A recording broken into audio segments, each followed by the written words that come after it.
Hello friends, welcome to my kitchen. તો આજે આપણે બનાવીશું આથેલા લાલ મરચાંનું અથાણું, જે ખાવામાં એકદમ ટેસ્ટી લાગે છે। તેનો સ્વાદ અને સુગંધ લાંબો સમય સુધી જળવાઈ રહે અને તે બગડે નહીં, તેની બધી ટ્રિક્સ અને ટિપ્સ સાથે આપણે આજે મરચાંનું અથાણું બનાવીશું। અને આ રીતે જો તમે બનાવશો તો 2.5 થી 3 મહિના સુધી આ અથાણાને કંઈ પણ નહીં થાય, તે બગડશે નહીં। તો ચાલો બનાવવાની શરૂઆત કરીએ। તો અહીંયા મેં મરચાંને ધોઈને કોરા કરી લીધા છે। અહીં મેં કાઠિયાવાડી લાલ મરચાં આવે છે એ લીધેલા છે અને તેના ઉપરના ભાગને પણ દૂર કરી લીધેલો છે। તો હવે આપણે આગળની પ્રોસેસ કરીશું।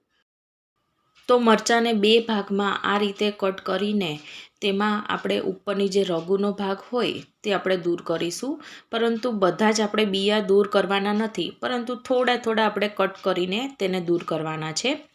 થોડા મરચાંના બિયા પણ જો ખાવામાં આવે તો તે પણ સરસ લાગે છે, તો થોડા તમારે રહેવા દેવાના। તો બસ આ રીતે બંને ભાગમાં થોડા આપણે રગુનો ભાગ દૂર કરીશું અને ફરીવાર 2 ભાગમાં ડિવાઈડ કરીશું।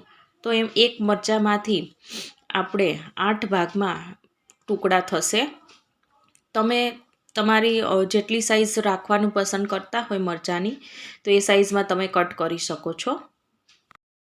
તો બસ આવી જ રીતે બીજા બધા મેં મરચાં કટ કરી લીધા છે। મરચાંમાં જે કોઈ વધારાના બિયા રહી ગયા હોય તો આ રીતે ઝારામાં નાખીને બધા જ બિયા છે એ દૂર કરીશું।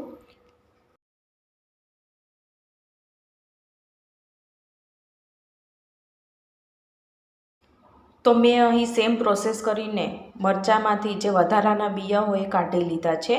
તો આપણે એક વાસણમાં આ મરચાંને લઈ લઈએ અને તેમાં આપણે મરચાં કરતાં થોડું વધારે એટલે કે ચડિયાતું મીઠું એડ કરીશું। ચડિયાતું મીઠું એડ કરવાથી મરચાં છે એ બિલકુલ બગડતા નથી।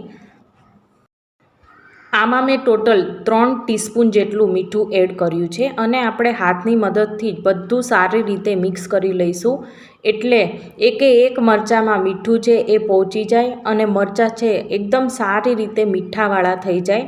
અને હવે આપણે એક ડીશથી ઢાંકીને તેને 1 કલાક સુધી રહેવા દઈશું, એટલે મીઠાનું પાણી થઈ જાય। વચ્ચે આપણે આમાં ચમચી ફેરવતા રહેવાનું છે, એટલે મીઠું છે એ મરચાંમાં એકદમ સારી રીતે ચડી જાય। કલાક બાદ આપણે ડીશ ઓપન કરીશું તો તમે જોઈ રહ્યા છો કે મરચાં છે એકદમ સારી રીતે અથાઈ ગયા છે અને જે મીઠાનું પાણી છે એ પણ તમે જોઈ રહ્યા છો। તો એ બધું જ પાણી છે એ આપણે આમાંથી અલગ કરી લઈશું। તો ટોટલ 1 કલાકમાં મેં 3 વાર વચ્ચે ચમચી ફેરવી છે, એટલે કે અંદાજે 20-20 મિનિટના અંતરે ચમચી ફેરવી છે। તો હવે આપણે એક ઝારામાં બધા જ મરચાં છે લઈ લઈશું, એટલે વધારાનું બધું જ પાણી છે એ તપેલીમાં નીતરી જાય અને ચમચીથી બધા જ મરચાંને બધી સાઈડ ફેલાવી દઈએ, એટલે જે પણ કંઈ પાણી હોય બધું જ 10 મિનિટમાં નીતરી જશે। હવે આ મરચાંને આપણે 1 કલાક સુધી કોરા કપડામાં કોરા કરવા માટે મૂકી દઈશું અને આ પ્રોસેસ કરવાથી મરચાંનું અથાણું છે એ કાળું પણ નહીં પડે અને લાંબા સમય સુધી સારું રહેશે। તો આ પ્રોસેસ તો તમારે જરૂરથી કરવી જ। મરચાં કોરા થાય ત્યાં સુધીમાં તેનો મસાલો રેડી કરી લઈએ।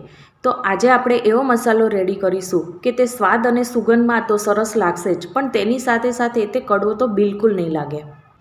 તે માટેની બધી ટ્રિક્સ અને ટિપ્સ હું તમને વિડીયો દરમિયાન કહીશ, તો તમે વિડીયોને એન્ડ સુધી જરૂરથી જોજો। અહીં આપણે મેથીયા મરચાં બનાવીએ છીએ, તો મેથીના બોળાનો તો વધુ જ ઉપયોગ થશે। તો અડધી વાટકી જેટલો મેં અહીં મેથીનો બોળો લીધેલો છે અને તેની સાથે 3 મોટી ચમચી જેટલા રાઈનો બોળો લીધેલો છે। મેથીયા મરચાંમાં રાઈનો બોળો એડ કરવાથી તેનો ટેસ્ટ ખૂબ જ વધી જાય છે। તો હવે આપણે 2 મોટી ચમચી જેટલી વરિયાળી એડ કરીશું। હવે આમાં આપણે 1 મોટી ચમચી જેટલી હિંગ એડ કરીશું અને તેની સાથે 2 ટીસ્પૂન જેટલું મીઠું એડ કરીશું। તો અહીં તમારે આ મસાલા પૂરતું જ મીઠું એડ કરવાનું છે, કેમ કે ઓલરેડી આપણે મરચાંમાં એડ કર્યું છે। અને તેની સાથે 2 ટીસ્પૂન જેટલી હળદર પાવડર એડ કરીશું। હવે આમાં આપણે તેલ એડ કરીશું, પરંતુ તેલમાં છે એકદમ સારી રીતે ધુમાડા નીકળે તેટલું તેને ગરમ કરવાનું છે, પછી એડ કરવાનું છે. તો આ રીતના ધુમાડા નીકળે તેટલું ગરમ કરેલું તેલ હોવું જરૂરી છે. અને જે વાટકીમાં મેં બોળો લીધો હતો એ 1 વાટકી મેં અહીં તેલ લીધેલું છે. તો આ રીતે ફટાફટ મિક્સ કરીને ફટાફટ કોઈ પણ વાસણ ઢાંકી દેવાનું, એટલે તેમાં સરસ સુગંધ બેસી જાય. 1 કલાક બાદ તમે જુઓ મરચાંમાં બિલકુલ પાણી નથી રહ્યું, તે એકદમ સારી રીતે કોરા થઈ ગયા છે. તો હવે આપણે મસાલામાં તેને મિક્સ કરી દઈએ. હવે આપણે આ તૈયાર કરેલા મસાલામાં બધા જ મરચાં છે એ એડ કરીશું અને ચમચીની મદદથી બધા જ મરચાંને સારી રીતે ફેરવી લઈએ, એટલે મસાલો છે એ એક મરચાંમાં પહોંચી જાય. તો એકદમ પરફેક્ટ એવો મસાલો બધા જ મરચાંમાં સારી રીતે ચડી ગયો છે.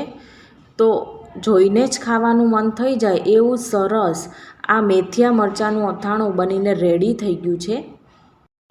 હવે આ મરચાંનું લાસ્ટ ઇન્ગ્રેડિયન્ટ્સ કે જેના કારણે મરચાં બિલકુલ નહીં બગડે, તો તે આપણે હવે એડ કરીશું.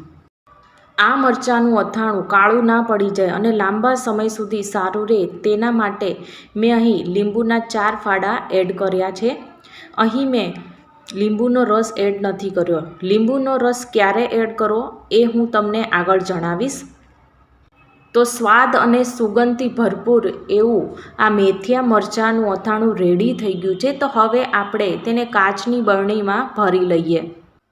મરચાંને આ રીતે થોડા થોડા અંતરે પ્રેસ કરીને ભરતા જવાનું. આ અથાણાને 7 થી 8 કલાક બહાર રહેવા દેવાનું છે અને પછી તરત જ ફ્રીજમાં મૂકી દેવાનું છે, તેને વધારે બહાર રાખવાનું નથી. અથાણાને ક્યારેય ડાયરેક્ટ આ બરણીમાંથી ખાવાનું નથી.